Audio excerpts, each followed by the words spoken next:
This is Matt, and this will be a video on how to download Thunderbird. So I'm right here on the main Thunderbird download page. Actually looks really nice, quite minimalist as download pages go.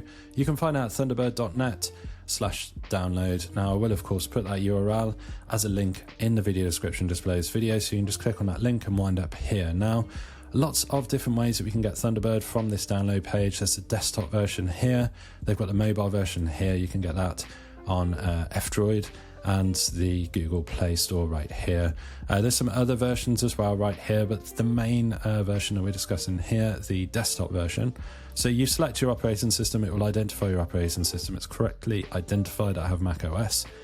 You can also get the Windows version, a couple of different versions there, and a Linux version. So if you're on Windows, obviously you'd select there. But by default, that is correct. The Mac OS operating system is what I need. Release channel, you've got some options there, and depending on your language, it will select your browser's language. English is mine right there, but you can change your language if you need to. System requirements and release notes. You can also get older versions here from this screen as well if you have any kind of compatibility issues. All that's left to do is click download.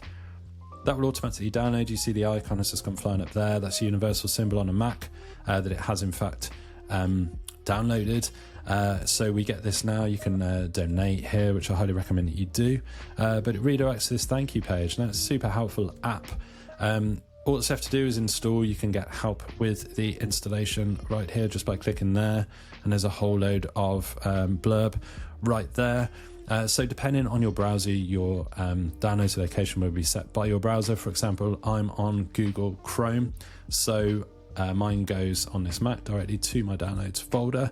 Your download location might be different, but hopefully you found this video on how to download Thunderbird useful. If you have, drop this video a like and subscribe to the channel for more videos just like this.